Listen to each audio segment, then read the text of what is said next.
వృషభరాశి వ్యక్తులు ఈ నెలలో అత్యంత కీలకమైన నెలను కలిగి ఉంటారు. మీరు విదేశాలకు వెళ్లవలసిన బలమైన సంకేతాలు ఉన్నాయి.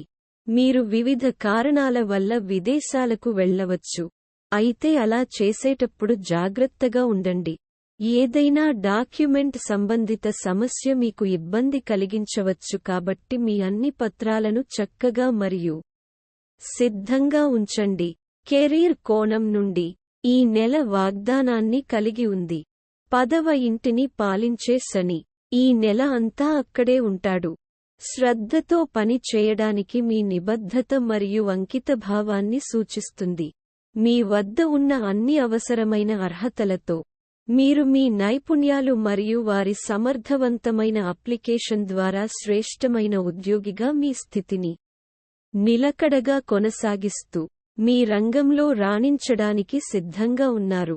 విద్య విషయంలో ముఖ్యంగా వృషభ రాశి విద్యార్థులకు 5వ ఇంటిని పాలించే కేతువు అనుకూలంగా ఉంటుంది. మీ విషయాలపై లోతైన అవగాహనను పెంపొందించడంలో మీకు సహాయపడుతుంది. మీ మనస్సు అప్పుడప్పుడు సంచరించడం సహజమే అయినప్పటికీ చెదురుమదురు ఆలోచనలు సంక్లిష్టతలకు దారితీయవచ్చు. కాబట్టి దానిని అదుపులో ఉంచుకోవడం చాలా అవసరం. కుటుంబపరంగా ఈ నెల అనుకూలంగా ఉంటుందని భావిస్తున్నారు. 10వ ఇంటిని పాలించే సూర్యుడు ఈ నెల మొదటి అర్ధభాగంలో మొదటి ఇంట్లో ఉంటాడు. ఇది ఇంట్లో మీ తల్లి ప్రభావాన్ని పెంచుతుంది. ఆమె నిర్ణయాలు ప్రయోజనకరంగా ఉంటాయి.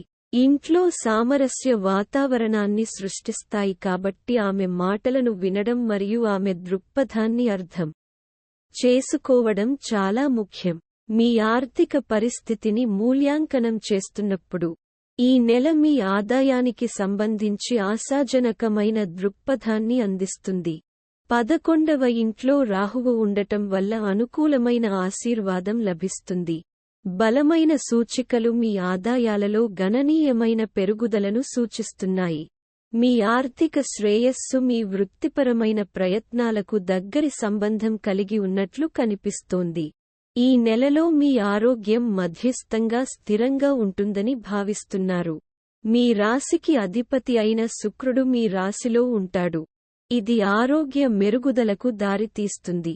ఏది ఏమైనప్పటికీ మొదటి ఇంట్లో సూర్యుడు, గురు, బుధుడు మరియు శుక్రుడు, 12వ ఇంట్లో కుజుడు మరియు 5వ ఇంట్లో కేతువుతో పాటు ఉండటం వల్ల గాయాలు లేదా జ్వరం వంటి కొన్ని ఆరోగ్య సవాళ్లను తీసుకురావచ్చు.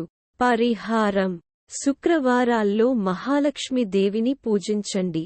For more updates subscribe our channel.